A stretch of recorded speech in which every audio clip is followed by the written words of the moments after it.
لوگوں کی جو راہ میں اللہ کی خرچ کرتے ہیں اپنا مال، کمثل حبۃ انبتت سبع سنابل، اس کی مثال اس دانے کی سی ہے جو اگاتا ہے 7 بالیں۔ یعنی کسی نے اگر 1 روپیہ بھی اللہ کی راہ میں 1 درہم دینار بھی خرچ کیا ہے، وہ گویا ایسا ہے کہ اس نے ایک دانہ بویا ہے، اس دانے میں سے 7 بالیں نکل آئی ہیں۔ یا وہ جیسے مکئی کی آپ کو پتہ ہے نا، ایک دانے سے کتنی چھلیاں نکلتی ہیں اور ہر چھلی پہ سینکڑوں دانے لگے ہوتے ہیں۔ اللہ نے مثال دی ہے کہ ایک دانہ اگاتا ہے 7 بالیں، فی کل سنبلۃ 100 حبہ، اور ہر بالی میں 100 دانہ ہوتا ہے، یعنی 700 گنا اجر اللہ بڑھا دیتا ہے۔ آپ نے خرچ کیا ہے 1 روپیہ، اللہ اجر دے رہا ہے 700 روپوں کا۔ حالانکہ سورہ الانعام میں آیا کہ جو کوئی نیکی لے کے آئے گا ہم اسے 10 گنا کر کے لوٹائیں گے، اور جو کوئی گناہ لے کر آئے گا اس کے بدلہ اس کے 1 گناہ کے برابر ہی بدلہ لیں گے اس سے۔ لیکن یہاں پہ اللہ فرما رہا ہے جو اللہ کی راہ میں پیسہ خرچ کرے گا اس کو 10 گنا نہیں 700 گنا کر کے لوٹاؤں گا، اور اس پہ بھی اللہ نے بس نہیں کی۔ واللہ یضاعف لمن یشاء، اور اللہ جس کے لیے چاہے اس سے بھی بڑھا دے گا، 7000 گنا بھی کر سکتا ہے، اللہ کو پوچھ سکتا ہے۔ وہ بخاری میں حدیث ہے نا، منافقین جو ہیں وہ غزوہ تبوک کے موقع پہ جب نبی علیہ السلام وہ اکٹھا کر رہے تھے جہاد کے لیے سامان، تو ایک صحابی غریب اس نے پوری رات مزدوری کی ایک یہودی کے ہاں، اور اسے بدلے میں تھوڑی سی کھجوریں ملی، اور اس نے کہا یا رسول اللہ یہ کھجوریں میں لے کے آیا ہوں۔ سر ظاہر ہے ایک بندے نے لاکھ روپے میں 1000 روپیہ دیا، یہ کمال نہیں ہے، ایک بندے نے 10 روپے میں سے 5 روپے دے دیے، یہ کمال ہے، کیونکہ اس نے تو 50% دیا۔ اسی لیے نیکیاں تولی جائیں گی قیامت والے دن، گنی نہیں جائیں گی۔ لاکھ والے سے کہا جائے گا تو نے 50,000 کیوں نہیں کیا؟ 10 والے نے تو 50,000 کر دیا تھا، آپ کی نظر میں اس نے 5 روپے کیے ہیں، لیکن اللہ کی نظر میں اس نے 50,000 کیے ہیں۔ تو نبی علیہ السلام، بخاری کے الفاظ ہیں، آپ علیہ السلام نے وہ کھجوریں لے کے پورے سامان کے اوپر بکھیر دی، اور آپ نے فرمایا اس کی کھجوریں اس سارے مال کے اوپر اللہ کے نزدیک وزن ہی ہے۔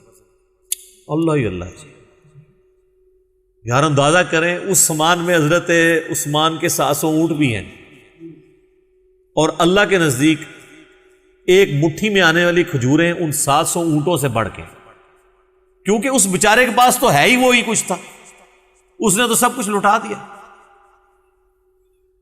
تو اللہ تعالیٰ نے جو آپ کو گیون سرکمسٹانسز دیے نا، اس میں آپ اللہ کے لیے کیا پرفارم کر رہے ہیں۔ واللہ واسع علیم، اللہ تعالیٰ تو وسعت والا ہے اور علم والا۔ الذین ينفقون اموالهم فی سبیل اللہ، وہ لوگ جو کہ اللہ کی راہ میں اپنا مال خرچ کرتے ہیں، ثم لا یتبعون ما انفقوا منا ولا اذا، اور پھر مال خرچ کرنے کے بعد نہ تو جتاتے ہیں کسی کے اوپر اس کا احسان اور نہ اس کے ذریعے کسی کو تکلیف دیتے ہیں، لہم اجرہم عند ربہم، ایسے لوگوں کے لیے ان کے رب کے حضور اجر۔ 2 شرطیں لگا دی ہیں، احسان نہیں جتائیں گے، اور دوسرا ٹونٹ نہیں کریں گے، کسی کو تکلیف نہیں دیں گے۔ اسی لیے یہ ایگریڈ اپان اجماعی مسئلہ ہے کہ اگر آپ نے کسی کو زکوٰۃ بھی دینی ہے نا، تو یہ نہیں کہنا کہ میں زکوٰۃ دے رہا ہوں، اس کی عزت نفس مجروح نہ ہو۔ لوگ اکثر پوچھ رہے ہوتے ہیں جی وہ زکوٰۃ کے پیسے ہیں جناب، اب وہ جس کو دے رہا ہوں وہ ضرورت مند بھی ہے لیکن وہ لینا بھی نہیں چاہتا، اب کیا کیا جائے؟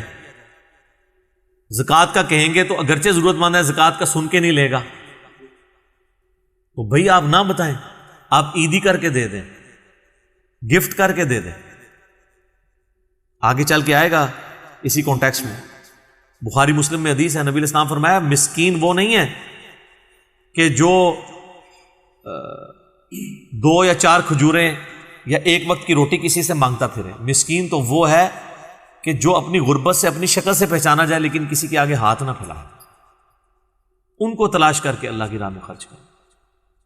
یہ بخاری مسلم میں مسکین کی ڈیفینیشن آئی ہے۔ یہ جو آپ سے جمعرات میں فقیر مانگنے لے آئے ہوتے ہیں نا پروفیشنل بیگرز، ان کو نہیں مسکین کہا گیا، یہ تو اکثر ان میں سے کمینے ہوتے ہیں، یہ مسکین نہیں ہے، پروفیشنل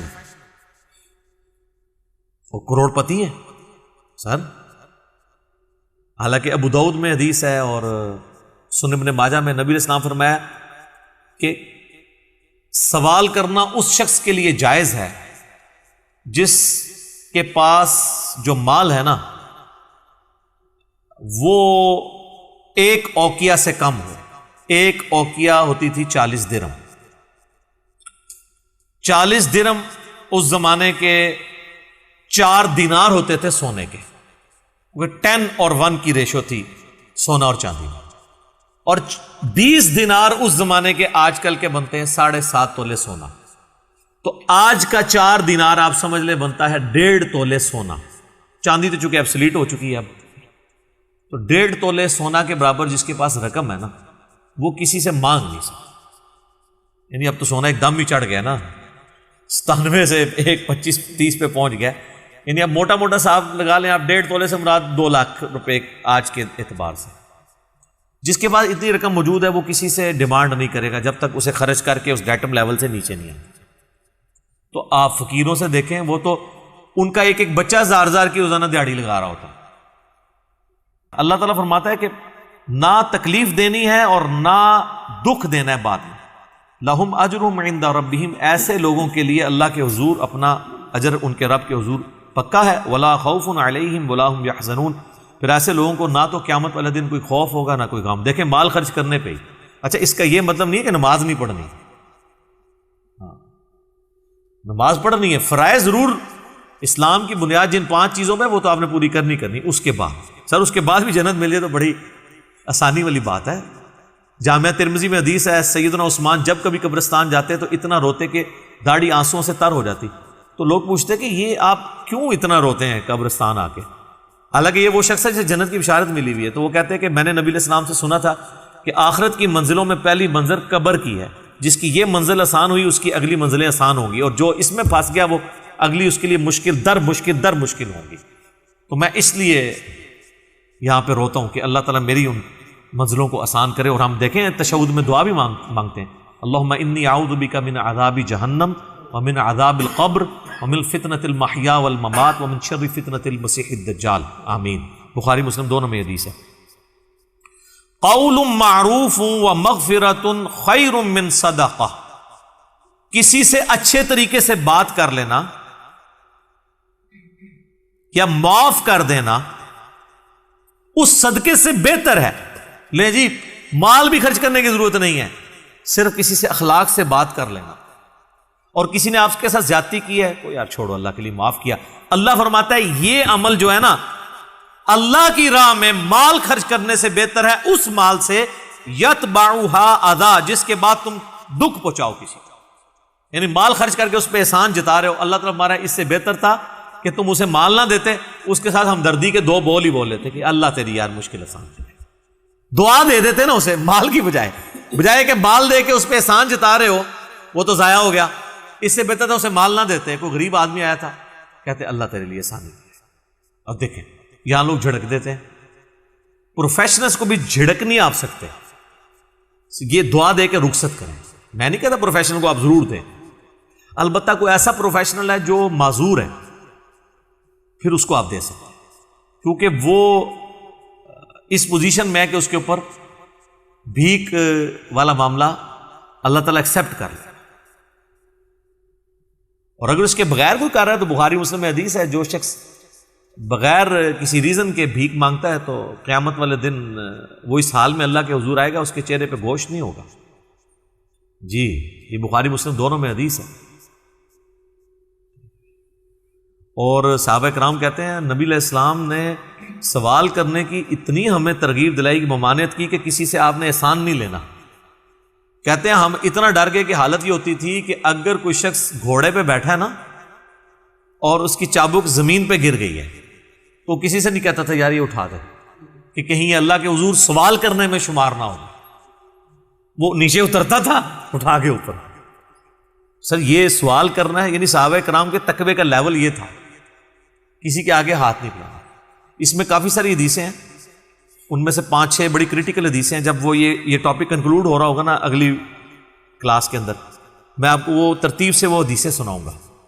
اس میں وہ حدیث بھی آئے گی وہ جو نبی علیہ السلام کے پاس ایک غریب آدمی آیا تھا, ابو داؤد میں حدیث ہے, جس کو حضور نے کہا تھا تیرے گھر میں کچھ ہے، اس نے کہا جی ایک بوری ہے اور ایک پیالہ ہے صرف، کچھ بھی نہیں۔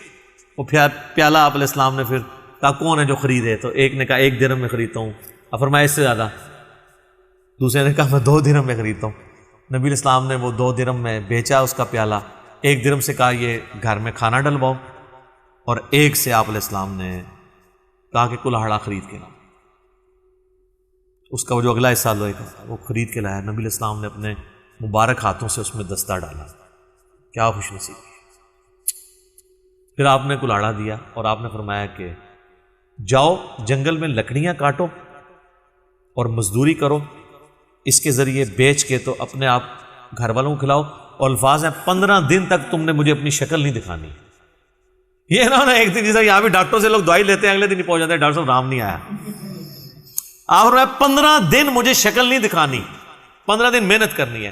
وہ 15 دن بعد آیا تو 10 درہم تھے اس کے پاس، ٹھیک ہے، اس نے اس میں سے کپڑے بھی خریدے، کھانا بھی اپنے گھر والوں کے لیے خریدا۔ پھر نبی علیہ السلام نے اس سے کہا کہ یہ کتنا بہتر ہے، اس سے بہتر نہیں ہے کہ تم لوگوں سے یعنی مانگتے پھرتے، اس سے بہتر نہیں ہے کہ تم اپنی کما کے کھاؤ۔ اس طرح کافی حدیث ہے، وہ انشاءاللہ یہ ٹاپک جب کنکلوڈ ہوگا میں اس وقت بیان کروں گا، تو آپ کو انداز، بلکہ آپ کو اگر شوق ہے نا، مشکات کی پہلی جلد میں زکوٰۃ والے چیپٹر میں ایک چیپٹر پورا ہے، سب چیپٹر سوال کرنا کس کے لیے جائز ہے اور کس کے لیے ناجائز، یہ ساری حدیثیں اس میں آپ کو مل جائیں گی۔ آج کم از کم گھر میں مشکات کی پہلی جلد میں جا کے نا آخر میں یہ چیپٹر کھول کے پڑھیں اور آپ حیران ہو جائیں گے کہ یہ کتنا سینسٹیو ایشو ہے۔ لوگ تو مطلب ادھار مانگنے کو کچھ نہیں سمجھتے ہیں اور مانگتے پھرتے ہیں، پھر واپس بھی نہیں کرتے۔ بخاری میں حدیث ہے ادھار تو شہید کا بھی نہیں معاف ہوگا، نبی علیہ السلام نے جنازہ پڑھنے سے انکار کر دیا تھا مکروز کا، تو یہ بڑا سینسٹیو ایشو ہے۔